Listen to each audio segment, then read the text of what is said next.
Now, when Toronto cops drive drunk, use excessive force, or poke around in confidential databases without permission, a lot of them end up here for formal disciplinary hearings, and you can come down and watch them in person.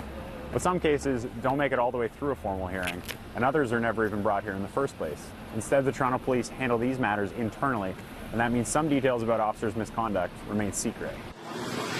This document, obtained by City News, shows the Toronto Police accused an off-duty officer of drinking, sleeping in her vehicle, and getting into a car accident and fleeing the scene.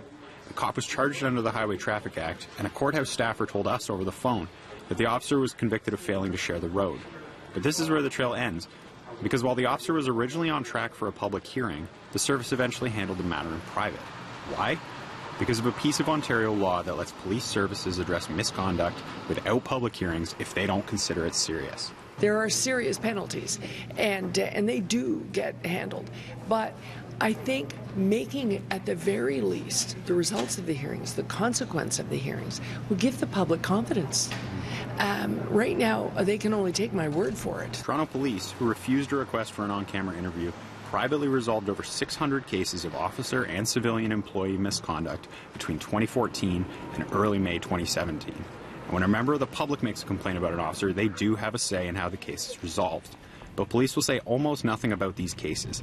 So how many of them involve cops showing up late for work, and how many involved officers breaking the law or committing other serious offenses? We don't know. Are you satisfied that the police are making public all the misconduct allegations and substantiated misconduct issues that they should be?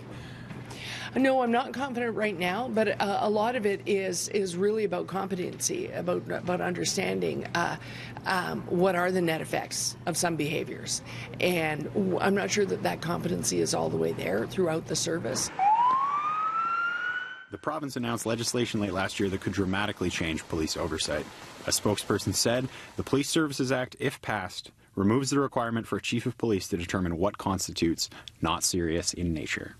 For now, though, it's still up to the Toronto Police Service and police services across the province to define serious misconduct on their own terms. Outside Police Headquarters for City News, I'm Stephen Davis.